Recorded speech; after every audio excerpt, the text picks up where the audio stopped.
2 Kings chapter 19. And it came to be when sovereign Hezekiah heard it, that he tore his garments and covered himself with sackcloth and went into the house of Yahweh, and sent Eliakim, who was over the household, and Shebna the scribe, and the elders of the Kohanim, covering themselves with sackcloth, to Yeshayahu the prophet, son of Amoz. They said to him, Thus says Hezekiah, this day is a day of distress and rebuke and scorn, for the children have come to birth, but there is no power to bring forth.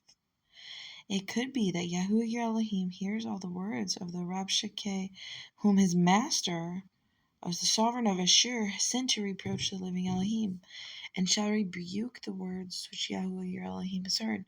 Therefore lift up your prayer for the remnant that is left. And the servants of sovereign Hezekiah, who came to Yeshayahu, which is Isaiah, Yeshayahu said to them, Say this to your master, thus says Yahuwah, Do not be afraid of the words which you have heard, with which the servants of the sovereign of Ashur have reviled me.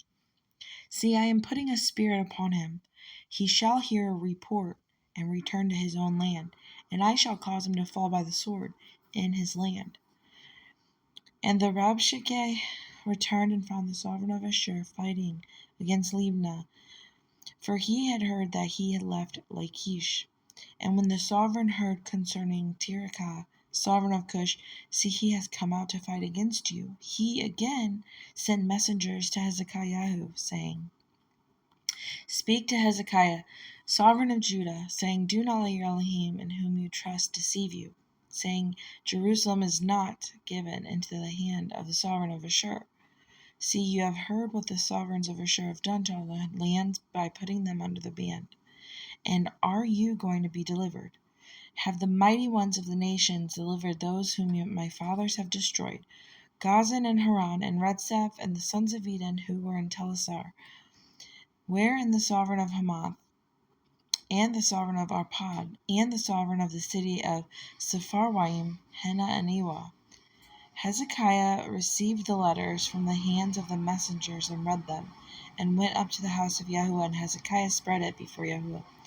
And Hezekiah prayed before Yah, and said, O Yahuwah, Elohim of Israel, the one who dwells between the cherubim, and you are Elohim, you alone, and all the reigns of the earth you have made, the Shemayim and earth, heavens and earth. Incline your ear, O Yahuwah, and hear. Open your eyes, O Yah, and see. Hear the words of Sennacherib, which he has sent to reproach the living Elohim. Truly, Yah, the sovereigns of Ashur have laid waste the nations and their lands, and have put their mighty ones into the fire, for they were not mighty ones, but the work of men's hands, wood, stone, and destroyed them. And now, O Yahuwah, our Elohim, I pray, save us from his hand, so that all the reigns of the earth know that you are Yahuwah Elohim, you alone. Then Isaiah, Yeshayahu, son of Amoz, sent to Hezekiah, saying, Thus is Yahuwah Elohim of Israel, I have heard that which you have prayed to me against Sennacherib, sovereign of Ashur. This is the word which Yah has spoken concerning him. The maiden, the daughter of Zion, has despised you, mocked you, and the daughter of Jerusalem has shaken her head behind you. Whom have you reproached and reviled? Against whom have you raised a voice and lifted up your eyes on high? Against the Kadosh, the Holy One of Israel. By the hand of your messengers you have reproached Yahuwah, and said, With my many chariots I have come up to the height of the mountains, to the sides of Lebanon, and I cut down its tall cedars, its choice cypress, and I have entered its remotest parts, its thickest forest. I have dug and drunk strange water, and with the soles of my feet I dry up all of the streams of defense. Have you not heard long ago I made it? From days of old I formed it. Now I have brought it to be, that you should make walled cities, ruinous heaps, and their inhabitants were powerless. They were overthrown and put to shame. They were as the grass of the field and the green plants, as the grass on the housetops, and withered before it had grown. But I know you're sitting down, and you're going out, and you're coming in, and you rage against me. Because you rage against me, and your pride has come up to my ears, I shall put my hook in your nose, and my bridle in your lips, and I shall turn you back by the way which you came.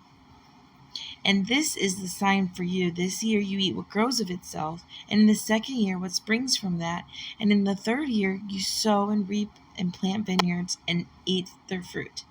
And the remnant who have escaped of the house of Judah shall again take root downward and bear fruit upward. For out of Jerusalem comes forth a remnant, and those who escape from Mount Zion. The ardor of Yahuwah does this.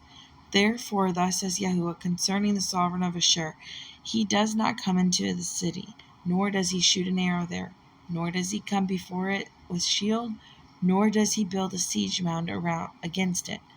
By the way he came, by the same he turns back, and he does not come into this city, declares Yahuwah. And I shall defend this city to save it for my own sake, and for the sake of David my servant. And it came to be in that night that the messenger of Yahuwah went out, smote in the camp of Ashur 185,000. And they rose up early in the morning, and saw all of them dead bodies. And Sennacherib, sovereign of Ashur, broke camp and went away, turned back, and remained in Nineveh. And it came to be, as he was bowing himself in the house of Nisroch, his mighty one, that his sons Adrammelech and Sarezer smote him with the sword, and they escaped into the land of Arioch. And his son Esarhaddon reigned in his place.